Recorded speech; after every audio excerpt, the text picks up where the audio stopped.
நண்பர் பத்மகுமார் அவர்களே, பெரியவர்களே, தாய்மார்களே, விழாவுக்கு வருகை தந்திருக்கக்கூடிய நண்பர்களே, பத்திரிகையாளர்களே, 37 ஆண்டுகளுக்கு முன் நடந்த இந்த ஒரு கோர சம்பவம் ஒரு ஆவணப்படமாக நண்பர் பத்மகுமார் அவர்களால் எடுக்கப்பட்டிருக்கிறது. இன்று காலையில் திரளாக இந்த CD வெளியீட்டு விழாவுக்கு வருகை தந்திருக்கிறோம். அதே சமயத்தில் நம்முடைய இந்த சென்னை நகரில் இன்னும் ஒரு கோர சம்பவம் நேற்று இரவு நடந்திருக்கிறது. ஒரு மாசத்துக்கு முன்பு வெள்ள நிவாரண நிதி வாங்குவதற்காக சென்று 6 பேர் இறந்து போனார்கள் நசுக்கப்பட்டு. நேற்று நடந்த இந்த வெள்ள நிவாரண நிதி வழங்கலில் 42 பேர் இறந்து போயிருக்கிறார்கள். 43 people. அந்த கொடுமையான வெள்ளத்தில் தப்பி வெள்ள நிவாரண நிதி வாங்க போய் இறந்து போன அந்த துர்பாகியமான அந்த மக்களுக்காக ஒரே ஒரு நிமிஷம் நாங்கள் அஞ்சல் செலுத்துவோம். எழுத்து நின்று அஞ்சல் செலுத்துவோம்.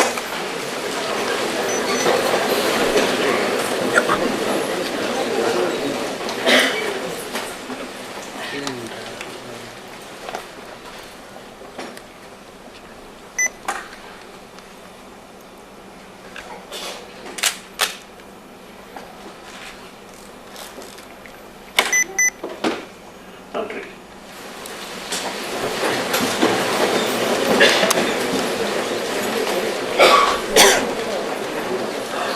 1970ஆம் ஆண்டில்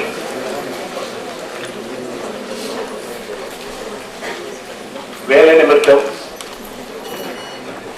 எனது ஆசான் அமரர் செம்மீன் புகழ் ராம கரியாத் அவர்கள் என்னை சென்னைக்கு அழைத்த பொழுது இந்த மண்ணில் நான் காலடி எடுத்து வைத்த வேலை நிமித்தம் காலடி எடுத்து வைத்த அந்த வருஷத்தின் முதல் மாதத்தில் நான் அவரிடம் கேட்டுக்கொண்டேன், கீழவன்மணியை ஒரு தடவை போய் பார்க்க வேண்டும் எனக்கு என்று. அவர் என்னை அழைத்துக் கொண்டு கீழவன்மணிக்கு காரில் சென்று காண்பித்தார். எரிந்த அந்த சுவர்களுக்கு இடையில், சாம்பலாய் கிடந்த அந்த குடிசைகளுக்கு இடையில் அன்று அஞ்சலி செலுத்தி 37 ஆண்டுகளுக்கு பின் அந்த நிகழ்ச்சி பற்றிய ஒரு ஆவணப்படத்தை நண்பர் பத்மகுமார் அவர்கள் எடுத்திருக்கிறார் என்பது மிக மிக மிகப்பெரிய ஒரு பதிவாகவும் மரியாதையாகவும் அறிவிக்கப்படுகிறது. பத்மகுமார் அவர்கள் எடுத்த அந்த ஆவணப்படத்தை நான் 2 தடவைகள் 3 தடவைகள் கூட பார்த்தேன் என்று சொல்ல வேண்டும். 9 காரணங்களுக்காக. தமிழ்நாட்டில் நடந்த ஒரு கோர சம்பவம், ஒரு அடக்குமுறை அற்புதமாக பதிவு பண்ணப்பட்டிருப்பது இது ஒரு சரித்திர ஆவணம் என்றே நான் கருதுகிறேன். இப்படியான சரித்திர ஆவணங்கள் சரித்திர புத்தகங்களில் பதிவு செய்யப்படுவதை விட இதுபோன்ற குறும்படங்களில் பதிவு செய்யப்படுவது மிக பெருவாரியான மக்களை சென்று அடையும் என்பது என்னுடைய திடமான நம்பிக்கை. அது காரணமாகத்தான் திருவண்ணாமலை நடந்த ஒரு முற்போக்கு எழுத்தாளர் சங்க கூட்டத்தில் நான் குறிப்பிட்டேன். முற்போக்கு சங்க எழுத்தாளர்கள் இளைஞர்களை நோக்கி நான் கேட்டுக்கொண்டேன், தயவு செய்து கொஞ்ச நாட்களுக்கு, சில வருடங்களுக்கு உங்கள் பேனாக்களை மூடி வைத்து விடுங்கள், வீடியோ கேமராக்களை எடுத்துக்கொள்ளுங்கள். அதுதான் இனிமேல் இது வரக்கூடிய உங்களுடைய வெளியீட்டு ஆயுதமாக இருக்கட்டும். வீடியோ கேமராக்களை உபயோகிப்பது அப்படி ஒரு கம்பசாஸ்திரம் ஒன்றும் கிடையாது. ஒரே ஒரு வாரம் ஆர்வமுள்ள இளைஞர்கள் என்னிடம் வாருங்கள், ஒரு 4 நாட்கள் மட்டும் போதும், நீங்கள் ஒரு படம் எடுப்பதற்கான சகல வித்தைகளை நான் கற்றுத்தருகிறேன் என்று குறிப்பிட்டார்.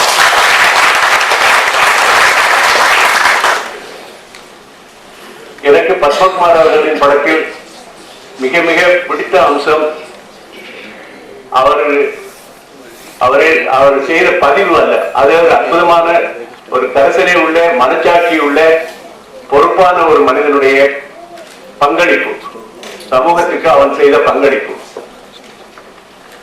அதுக்கு அப்பாற்பட்டு ஒரு சினிமாக்காரன் படைப்பாளி என்ற முறையில் எனக்கு என்ன ரொம்பவும் இம்ப்ரெஸ் பண்ணி தாக்கம் ஏற்படுத்திய விஷயம் என்னவென்றால், அந்த படத்தை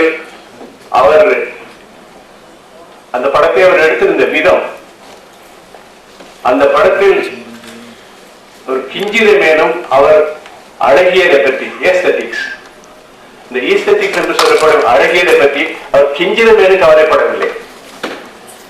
இந்த கருத்து எனக்கு மிகவும் உடன்பாடான ஒரு கருத்தாக இருக்கிறது. சில மாதங்களுக்கு முன் சென்னை பல்கலைக்கழகத்தில் நடந்த ஒரு கருத்தரங்கில் நான் குறிப்பிட்டிருந்தேன். அவலங்களை பற்றி குறிப்பிடும் பொழுது, துக்கங்களை பற்றி குறிப்பிடும் பொழுது, சோகங்களை பதிவு பண்ணும் பொழுது அழகியல் அங்கு அவசியம் அல்ல. அழகான ஒப்பாரிகள் நமக்கு தேவையில்லை.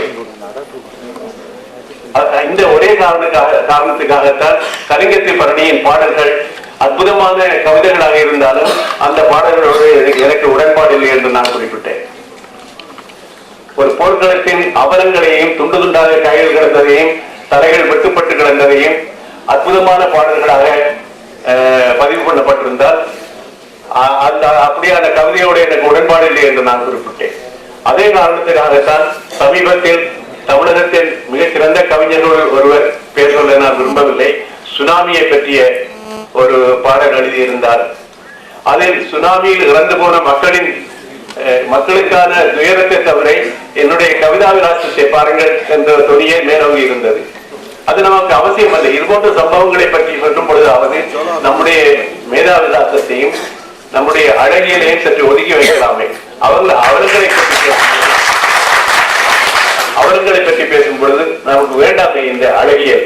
We don't want this aesthetics, so-called aesthetics when we are talking about tragedies.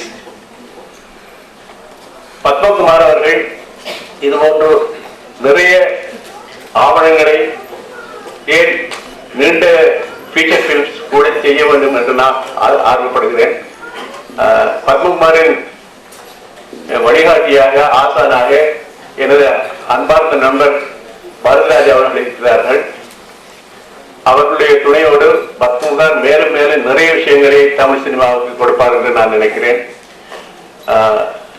இதுபோன்ற பதிவுகள் கமலஹாசன் அவர்கள் ஹேராம் என்ற ஒரு படத்தில் நமக்கு சில தொட்டு காண்பித்திருந்தார். அவருடைய அசாத்தியமான திறமை இது போன்ற விஷயங்களுக்கும் உபயோகப்பட வேண்டும் என்று நான் என்னோட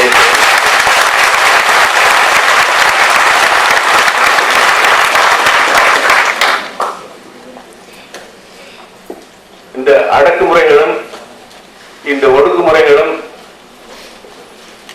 என்றைக்கு ஒழிய போகிறதோ தெரியவில்லை. எனவே இதற்காக தொடர்ந்து போராட்டம் நடத்த வேண்டிய ஒரு கட்டாயத்தில் நாம் இருக்கிறோம். அந்த கட்டாயம் முடியும் வரை நமக்கு கொஞ்ச காலம் நம்முடைய இந்த அழகியல்களையும் அழகாக சொல்ல வேண்டும் என்ற அந்த எண்ணத்தை கைவிடுவோம். நன்றி வணக்கம்.